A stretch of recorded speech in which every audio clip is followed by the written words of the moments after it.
ಇದರ ನೀಲಿಸೆ ಕಂಡು ನುಡಿಸಿದ ಅರ್ಜುನನ.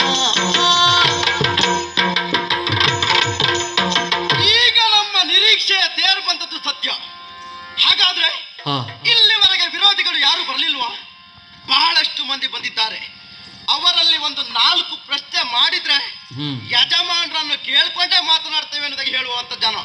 ಹಾಗಾದ್ರೆ ಮಾತನಾಡಲೇಬೇಕೆನ್ನುವಾಗಿ ಬಂದದ್ದು ಯಾರೊಡನೆ ಅಂತ ಹೇಳಿದ್ರೆ ಅರ್ಜುನನಲ್ಲಿ ಸ್ಪಷ್ಟವಾಗಿ ಅರ್ಥ ಮಾಡಿಕೊಂಡೆ.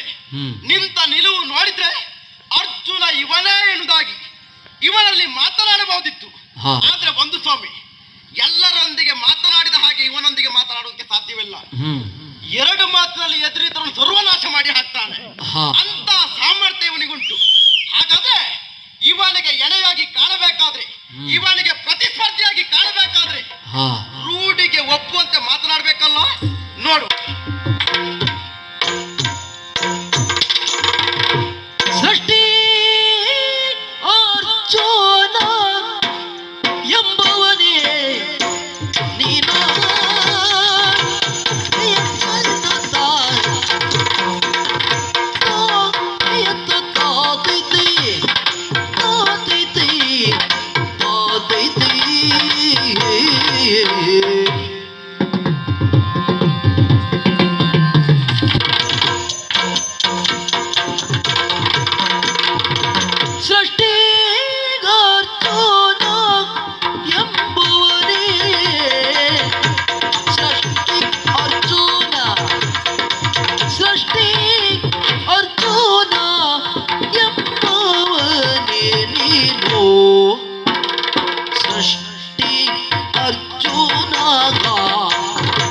ಸೃಷ್ಟಿ ಅರ್ಜುನ ಅರ್ಜುನ ಎಂಬುವರೇ ಅರ್ಜುನ ಎಂಬುವರೇ ನೀನು.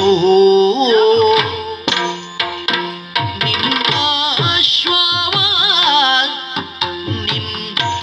ಅಶ್ವವ ಅಶ್ವವ ಅಶ್ವವ ಕಟ್ಟಿಕೊಂಡಿಗೆವು ನಾವು. ಅಶ್ವವ ಅಶ್ವವ